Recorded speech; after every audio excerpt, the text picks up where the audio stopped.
Amici spettatori, ma soprattutto amiche spettatrici, benvenuti, bentornati al mio canale, Il Gallo col Joypad. Io sono Rico e questo è il primo episodio di una nuova serie. Giochiamo a Diablo, il primo, l'originale. E non ci resta che cominciare. Non c'è molto da dire al momento, ce ne sarebbe tantissimo da dire a proposito di questo gioco. Lo farò strada facendo. Ho già un personaggio creato perché ho giocato a inizio 2024 per il mio canale in inglese. Se vi interessa potete vedere, è stato fatto durante il live stream, anzi è stato uno degli ultimi giochi a cui ho giocato in live stream prima della lunga pausa. E per questa serie, che durerà 14-16 ore, stando a quello che dice How Long to Beat e anche le mie precedenti esperienze, un nuovo personaggio sarà un guerriero semplice da usare, non si corrono molti rischi e quindi andiamo via.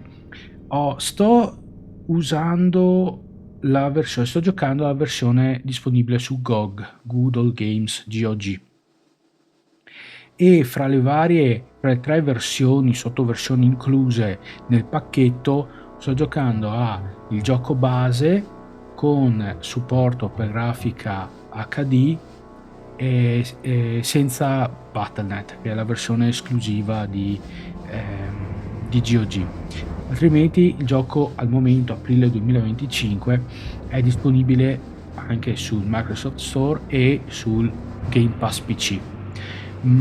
Però c'è il gioco base con l'espansione Hellfire, non c'è il gioco base con supporto HD.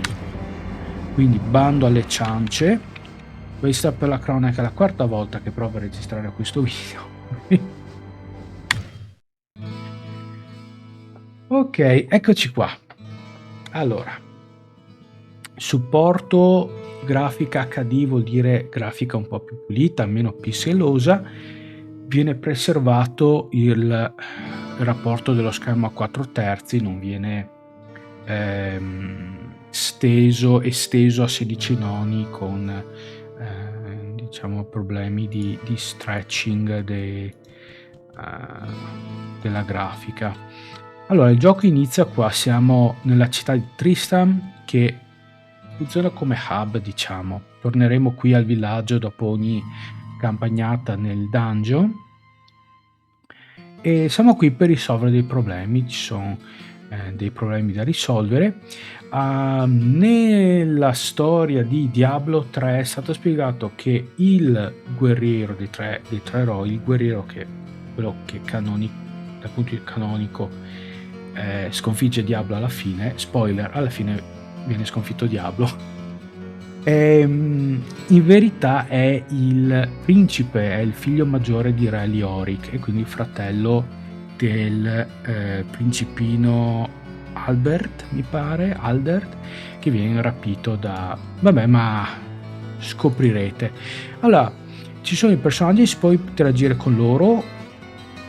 C'è Griswold il fabbro, con cui avremo molto a che fare perché compra e vende le armi e l'equipaggiamento. Pepin il guaritore, Kane l'anziano, che identificherà i nostri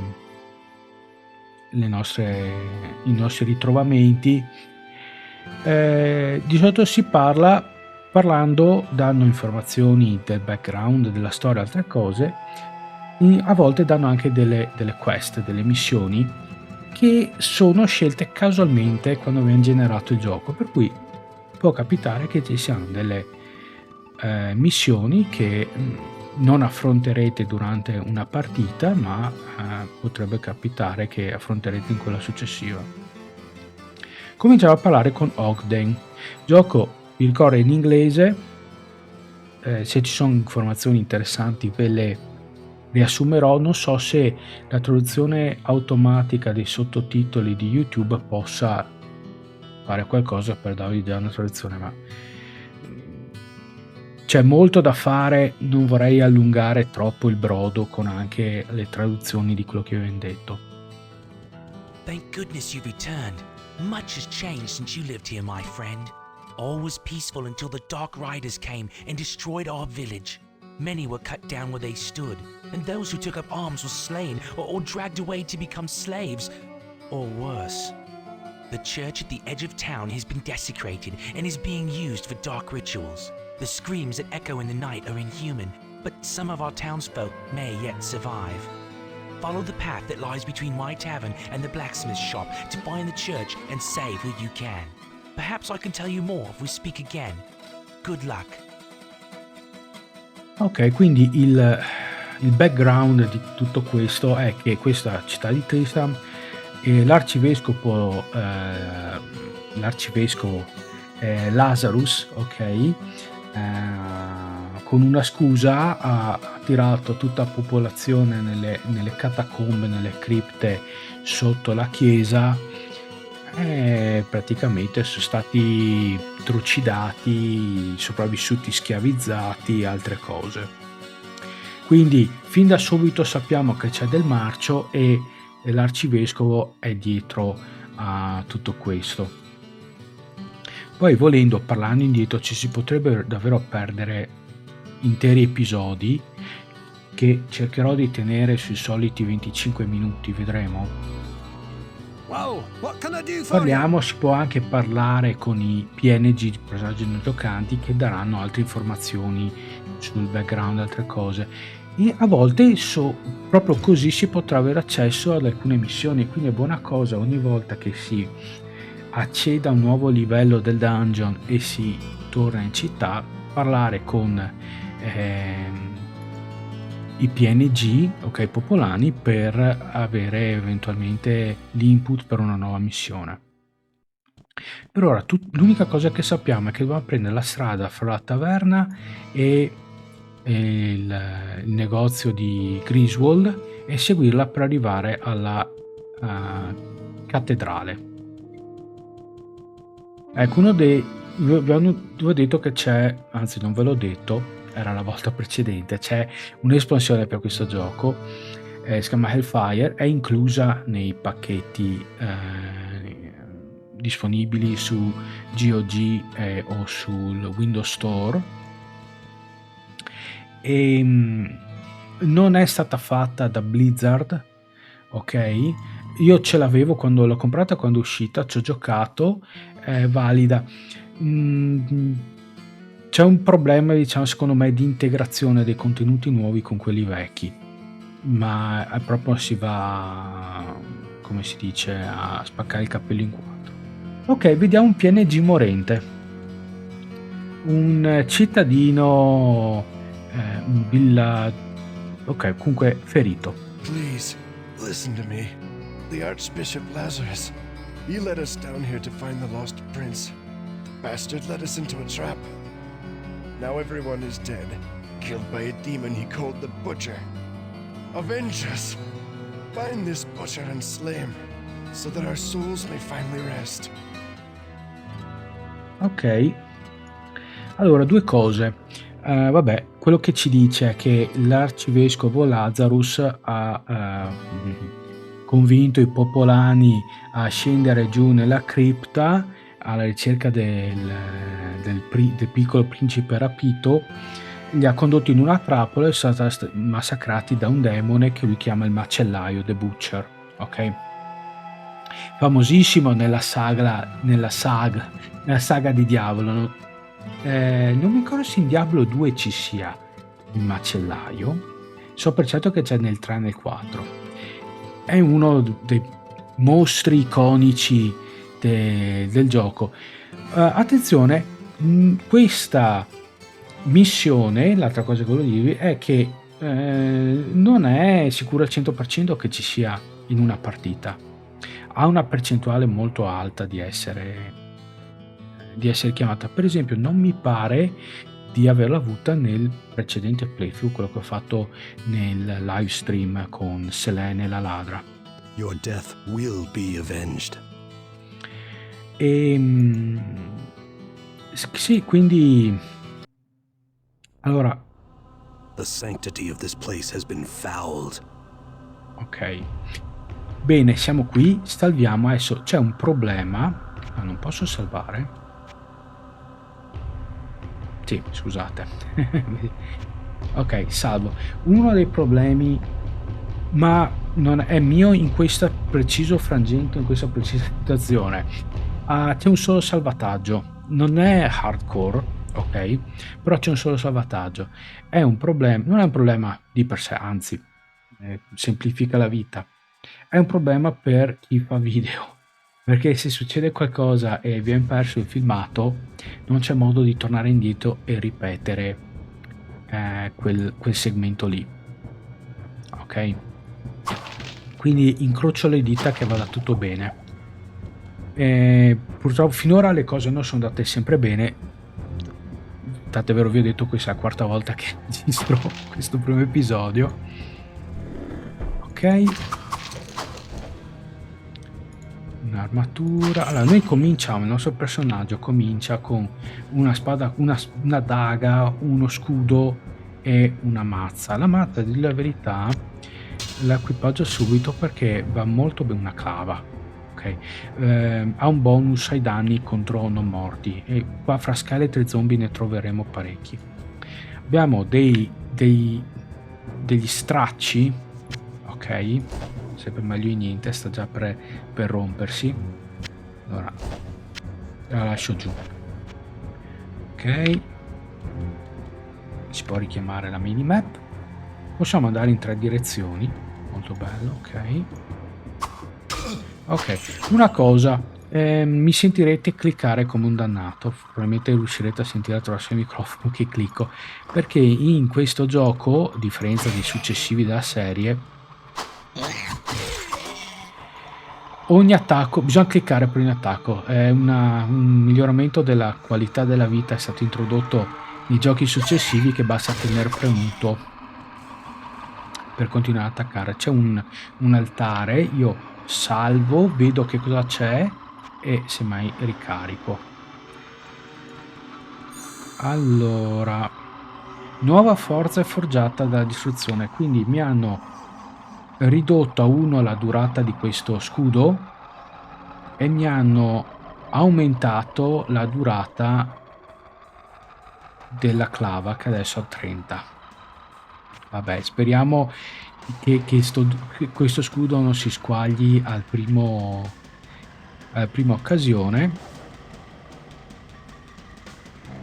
Infatti il primo Diablo era conosciuto come l'ammazza mouse e io personalmente, io e mio fratello maggiore, assieme ne abbiamo rotti 2.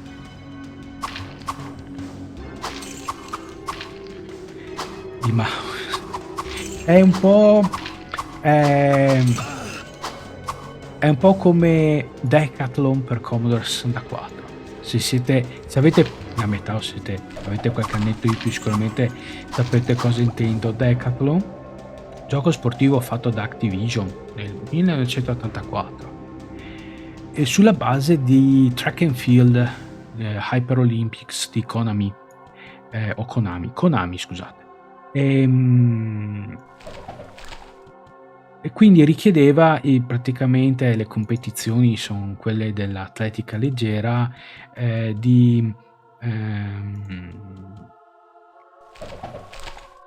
come dire, scuotere il joystick a destra e a sinistra velocemente,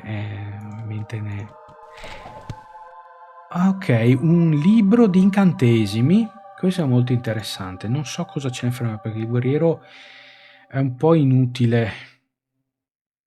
Massimo giusto imparare guarigione, ma soprattutto l'incantesimo di portale di ritorno. Per il resto, una volta mi ricordo di aver giocato, avevo voluto provare a fare un chierico, quindi massimizzare il punteggio di magia e usare solo armi contundenti. È stato divertente, ma si arriva abbastanza velocemente al punteggio massimo di magia. Qua vedrete parte con 10, mi pare che sia attorno al 50, 45, 55. Non è che si possa fare granché a quel punto lì, non è che non si abbia tanti punti in magia, gli incantesimi sono quelli che sono. Sì, diciamo che l'idea di libertà nella costruzione dei personaggi, cioè come nel mio live stream, una volta ho giocato con la ladra all'inizio, più che altro per una carenza di armi decenti, non sono riuscito a trovare un arco decente per gran pezzo del gioco. L'ho sviluppata come un personaggio da corpo a corpo, quindi usava uno scudo, spada e scudo, aveva forza alta, sapete che la ladra al massimo arriva a 55 di forza, quindi oltre quel punto bisogna usare oggetti magici che aumentano la forza, e comunque c'è tutta una serie di problemi a seguire, per cui alla fine ho abbandonato l'idea. Bella, una bella estetica e tutto, mi pare che si ispiri all'estetica dei vichinghi, se non ricordo male. Ok, capola. Ma no, alla fine sono riuscito dopo molti tentativi a trovare un arco magico decente da Griswold, e con quello ho finito il gioco. Poi, di la verità, lo scontro con Diablo non è stato così male. Bene, qua abbiamo esplorato tutto. Dovremmo essere anche prossimi al passaggio di livello.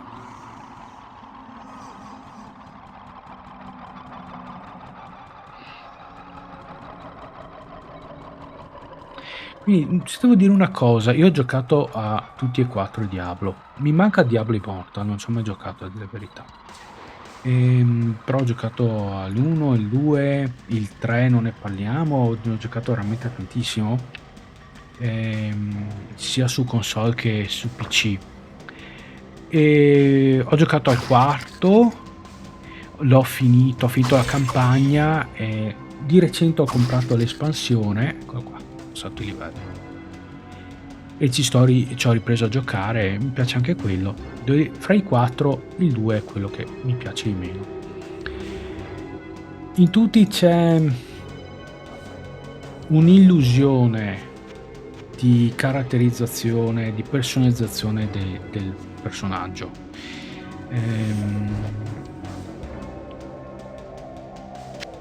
Ok, ma è sempre meglio di niente.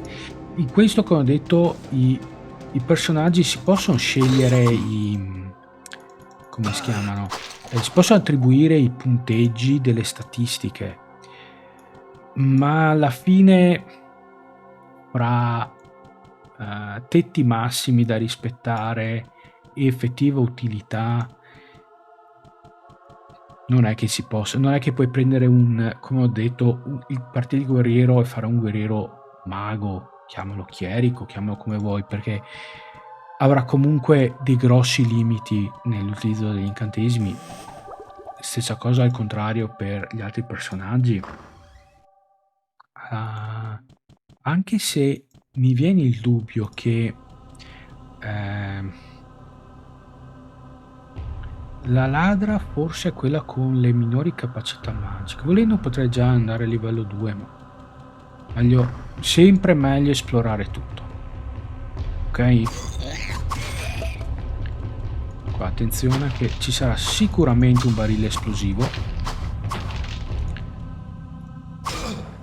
2. Attenzione perché è facile lasciarci le penne,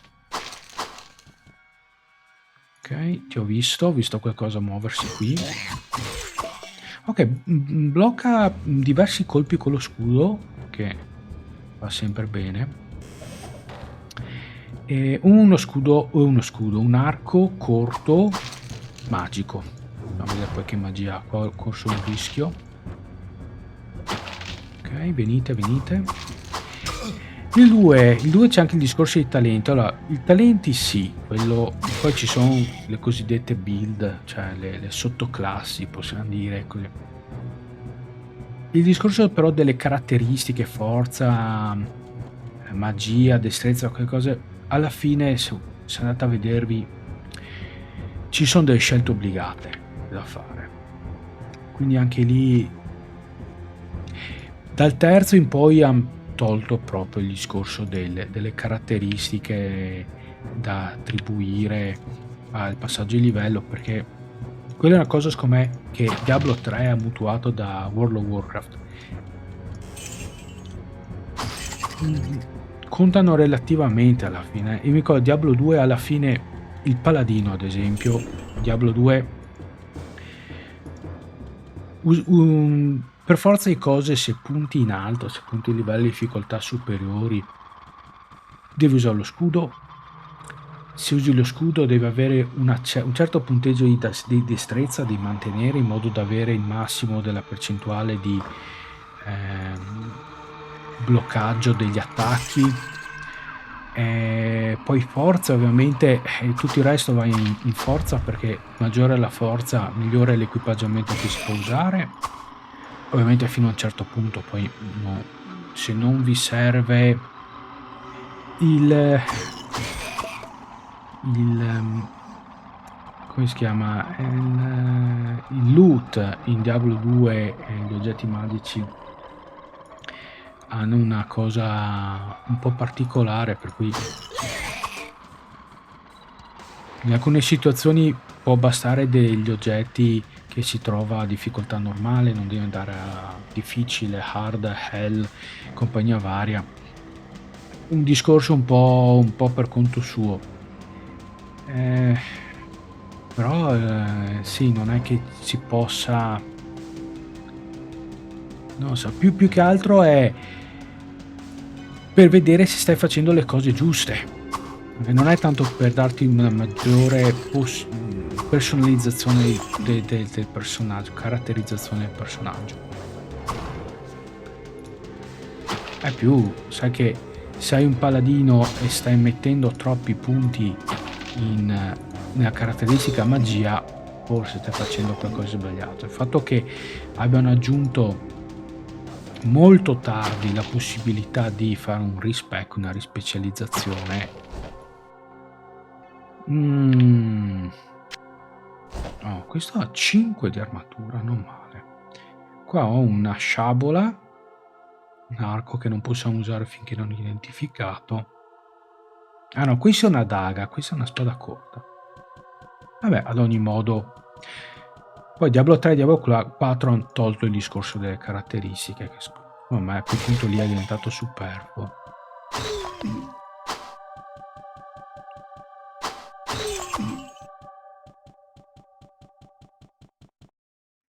Anche prima ho citato World of Warcraft, non mi ricordo essermi letto tutta la guida strategica, mi pare che fosse di Prima,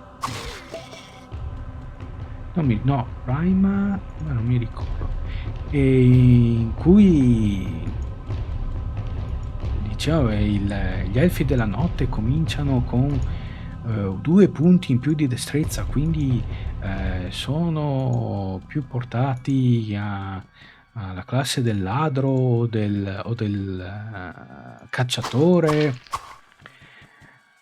Alla fine quei 1 o 2 punti a parte, che in verità non fanno differenza, o comunque ne fa.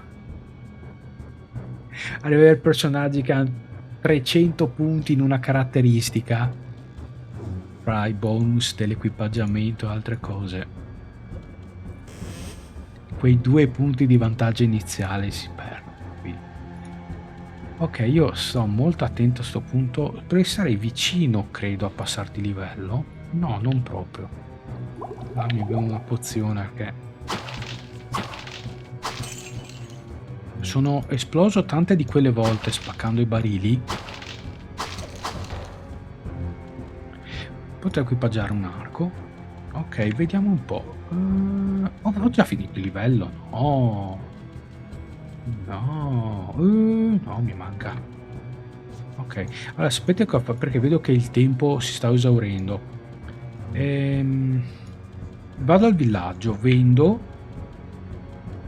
o anzi potrei anche, magari la prima volta vi faccio vedere cosa faccio e successivamente, aspetta, c'è una, no, aspetta, questa. Mi sono mosso proprio per prenderla di petto. Sì, vabbè, per farvi vedere, ma io direi che posso gestire fuori schermo la gestione dell'equipaggiamento, inventario, quelle cose lì. Ok, questa è la dove dovremmo andare la prossima volta, qui invece c'è la scala. E vabbè, anzi, vedo che il tempo è già scaduto, quindi mi fermo qui e lo farò. Magari la prossima volta inizio così velocemente. Bene, io vi ringrazio per avermi seguito fino alla fine. Se avete domande, commenti, qualunque cosa, sono qui per rispondervi. Lasciate il vostro commento nella casella, nell'apposita casella, e spero di vedervi presto con il secondo episodio. Quindi ci vediamo, state bene, ciao ciao.